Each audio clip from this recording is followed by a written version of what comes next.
Muhammad Iqbal, also known as Allama Iqbal, was a philosopher, poet, and politician in British India who was born on 9 November 1877 and died on 21 April 1938.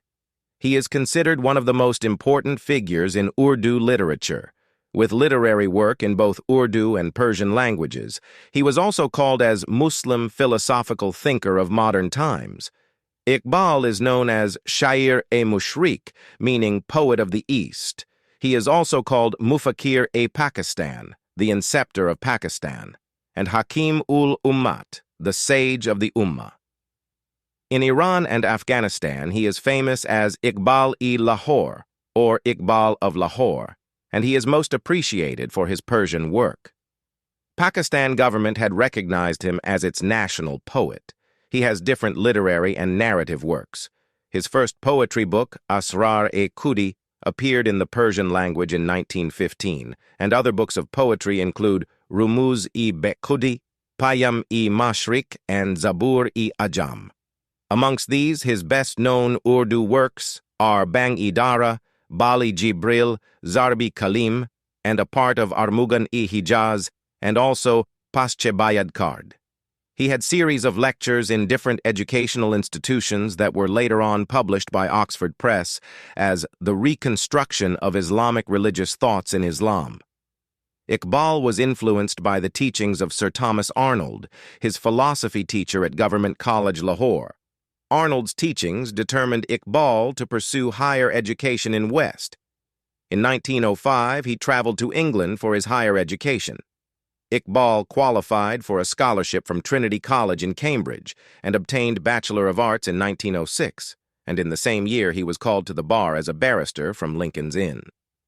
In 1907, Iqbal moved to Germany to study doctorate and earned Ph.D. degree from the Ludwig Maximilian University, Munich in 1908. Working under the guidance of Friedrich Hommel, Iqbal published his doctoral thesis in 1908 entitled The Development of Metaphysics in Persia. During his study in Europe, Iqbal began to write poetry in Persian. He prioritized it because he believed he had found an easy way to express his thoughts. He would write continuously in Persian throughout his life. Iqbal, after completing his Master of Arts degree in 1899, initiated his career as a reader of Arabic at Oriental College and shortly was selected as a junior professor of philosophy at Government College, Lahore, where he had also been a student. Iqbal worked there until he left for England in 1905. In 1908, Iqbal returned from England and joined again the same college as a professor of philosophy and English literature. At the same period, Iqbal began practicing law at Chief Court, Lahore, but soon Iqbal quit law practice and devoted himself in literary works and became an active member of Anjuman-e-Himayat-e-Islam. In 1919, he became the General Secretary of the same organization.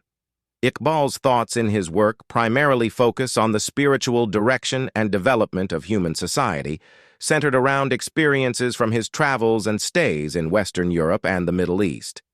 He was profoundly influenced by Western philosophers such as Friedrich Nietzsche, Henry Bergson, and Goethe.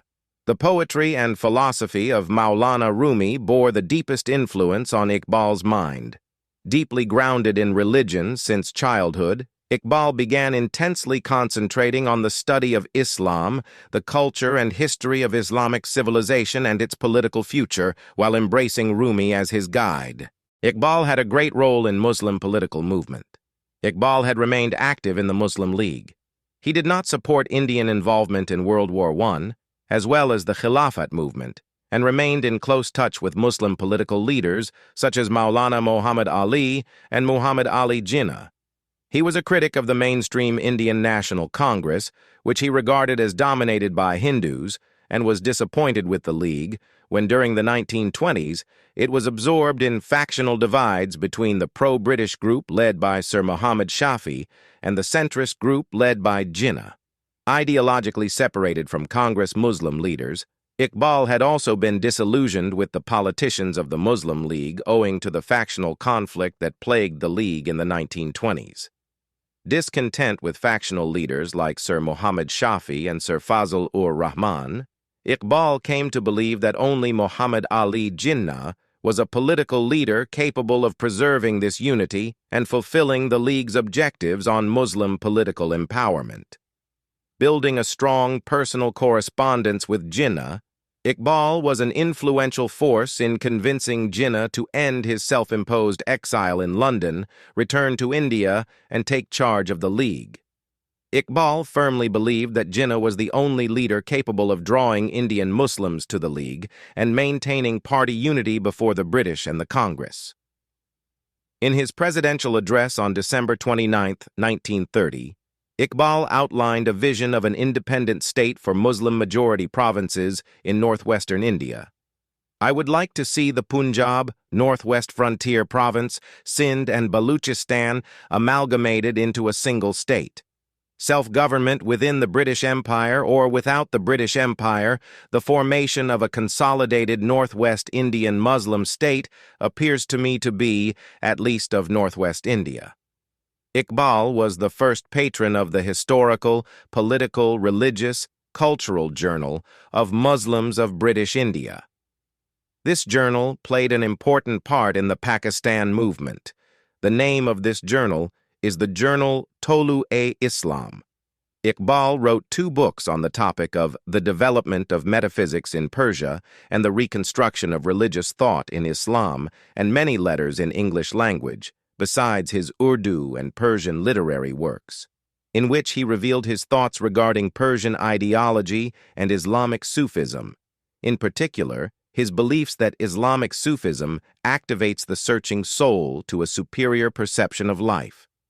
He also discussed philosophy, God, and the meaning of prayer, human spirit, and Muslim culture, as well as other political, social, and religious problems. Iqbal's views on the Western world were applauded by men including United States Supreme Court Associate Justice William O. Douglas, who said that Iqbal's beliefs had universal appeal. In his Soviet biography, N.P. Anakoy wrote, "Iqbal is great for his passionate condemnation of weak will and passiveness, his angry protest against inequality, discrimination, and oppression in all forms, i.e., economic, social, political, national, racial, religious, etc., his preaching of optimism, an active attitude towards life and man's high purpose in the world. In a word, he is great for his assertion of the noble ideals and principles of humanism, democracy, peace, and friendship among peoples." Iqbal died on 21 April 1938 due to severe throat infection that lasted for long till his death. He will be remembered for good. आसमान तेरी लहद पर शबनम अफशानी करे, सब्ज़ाए नूरस्ता इस घर की निगहबानी करे।